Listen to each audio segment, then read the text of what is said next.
কলাকান্দা বাজারের নামকরণটা হলো কিভাবে?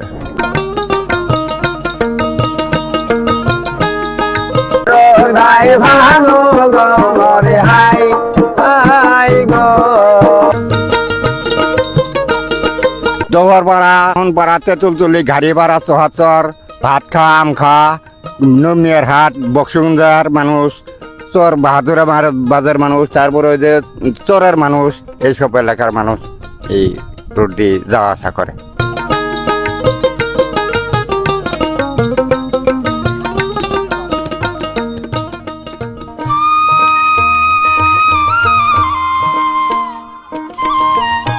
জামালপুরের দেয়ানগঞ্জ উপজেলার বাহাদুরাবাদ ইউনিয়নের এক নিভৃত কোণে জিঞ্জিরাম নদীর পার ঘেঁষে গড়ে উঠেছে কলাকান্দা গ্রাম। প্রকৃতি আর মানুষের টানাপোড়েনের গল্পে ভরা এই গ্রামে রয়েছে এক ছোট্ট কিন্তু গুরুত্বপূর্ণ বাজার। স্থানীয় মুরব্বীদের কাছ থেকে জানা যায়, বহু বছর আগে নদী ভাঙ্গনে ভেসে আসা কলা গাছ এখানে নদীর পাড়ে জমে ওঠে। এই অঞ্চলে নদীর তীরকে বলা হয় কান্দা। অসংখ্য কলা গাছের জন্যই এই জায়গাটির নাম হয় কলাকান্দা। কলাকান্দা বাজার নদী ভেঙে কাছার উপরে কলা গাছ ভেসে আসছে, আসার পরে এই কলা গাছের বাগান সাজে দিন, সেই জন্য নাম দিয়েছে কলাকান্দার বাজার।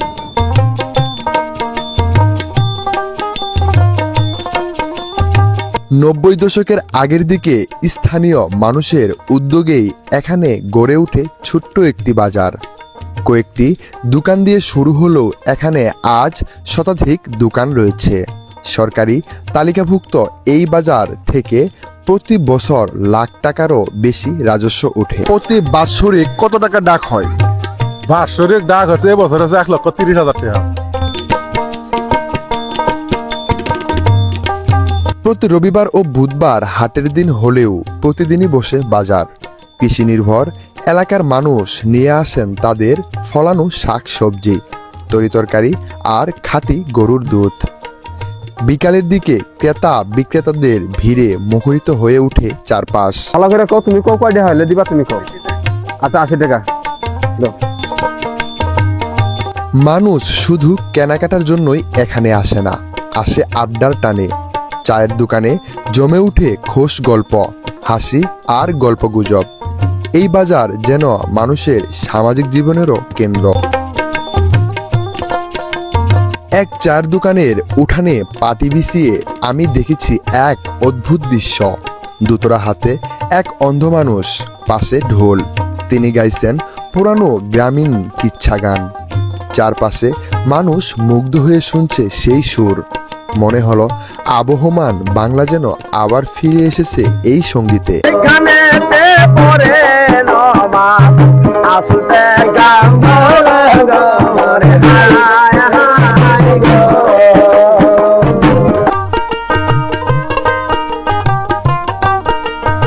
তবে এই প্রাণবন্ত বাজারেও রয়েছে নানা সংকট।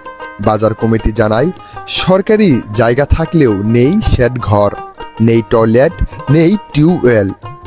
সরকারি নজরদারির অভাবে বাজারটি পিছিয়ে পড়েছে উন্নয়নের পথে। এই বাজারে দোকান আছে কয়টা? দোকান আছে আপনার 70 থেকে 75টা। এই বাজারে কোনো নাইট গার্ড আছে কি? লাইট গার্ড নাই। ভবিষ্যতে এই বাজারটা কোন পর্যায়ে দেখতে চান এবং এই বাজারের ঘাটতি কি কি আছে? এই বাজারে ঘাটতি অনেক কিছু আছে। যেমন এক নম্বর হচ্ছে আমার সরকারি জায়গা আছে এবং কি সরকারি জায়গার মধ্যে আমার শেড ঘরের দরকার। শেড ঘর আমরা পেতে আছি না। দ্বিতীয়তে আঙ্গ বাজারের মধ্যে একটা ড্রেনের দরকার আছে, পানি বের হওয়ার, এটা আঙ্গর খুবই ঘাটতি আছে। তৃতীয়তে একটা লেফটিনের দরকার আছে। তারপরে আপনার টিবিকলের দরকার আছে। এগুলো আঙ্গর কাছে অনেক ঘাটতি আছে। বাজারের দক্ষিণ পাশ দিয়ে বয়ে গেছে জিঞ্জিরাম নদী। বিকালে সেখানে শিশুদের খেলাধুলা আর সূর্যাস্তের সৌন্দর্য চোখ জুড়ায়। কিন্তু এই সৌন্দর্যের আড়ালে রয়েছে বেদনার গল্প। নদী ভাঙ্গনে প্রতিনিয়ত বিলীন হচ্ছে আবাদি জমি। স্থানীয় বাঁধ না থাকায় দুশ্চিন্তায় দিন কাটাচ্ছে স্থানীয় মানুষ। এই যে নদী ভাঙ্গনে দেখেন, এই নদীর কাছারটা ছিল ওই জায়গায়, আর এবার আস্তে আস্তে ভাঙতে ভাঙতে ভাঙতে ভাঙতে এই যে এই পর্যন্ত আসছে। আরো যখন পানি আছে একটু কমে আরো ভাঙার সম্ভাবনা আর কি আছে। কলাকান্দা বাজার এখানে মানুষ খুঁজে পায় জীবিকার টান, আড্ডার উষ্কতা আর হারানো দিনের সুর। কিন্তু টিকে থাকতে হলে প্রয়োজন সরকারি উদ্যোগ, অবকাঠামো উন্নয়ন আর নদী রক্ষায় স্থায়ী বাঁধ। কলাকান্দা গ্রামের ছোট্ট বাজার, গ্রামের মানুষের হাসি কান্না, আনন্দ, আশা ভরসার কেন্দ্র। সপ্তাহে 2 দিন হাট হলেও এই বাজার বাঁচিয়ে রাখে চরের মানুষের স্বপ্ন। আমি বাঁধন মোল্লা আপনাদের সাথে ছিলাম বাংলার মাটি ও মানুষের গল্প নিয়ে। আবার দেখা হবে নতুন কোনো গল্প নিয়ে। খোদা হাফেজ।